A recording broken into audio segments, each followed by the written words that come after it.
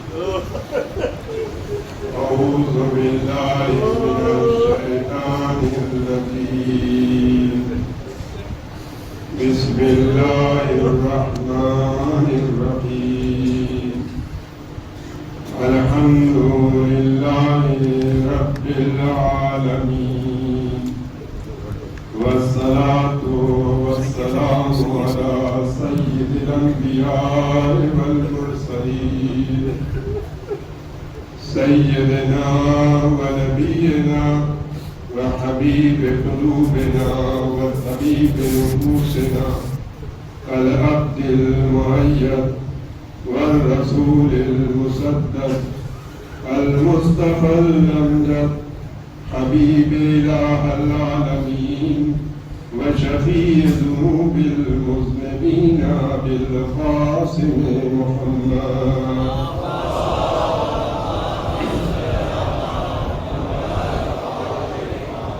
وعلى آله الطيبين الطاهرين المعصومين المظلومين المنتجبين سيما بقية الله في الأرضين ولعنة الدائمة على أعداء الله وعلى أعداء رسوله وعلى أعداء أهل بيته الطاهرين من الآن إلى قيام يوم الدين أما بعد وقد قال أمير المؤمنين وإمام المتقين يوم الضربة وسط ورب الكعبة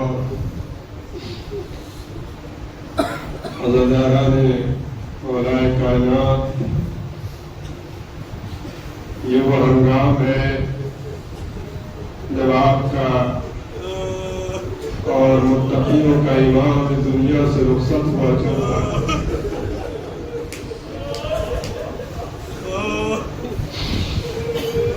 وہ امام جس نے ہمیشہ اپنی پوری زندگی میں غریبوں کی مدد کی یتیم بچوں کی سرپرستی کی بیواؤں کے گھروں تک کھانا پہنچایا اور اسلام کو کسی بھی جنگ میں تنہا نہیں چھوڑا. اسلام پر جہاں بھی آنچ آنی ہوئی وہاں پر سینہ سے پر کھڑا رہا.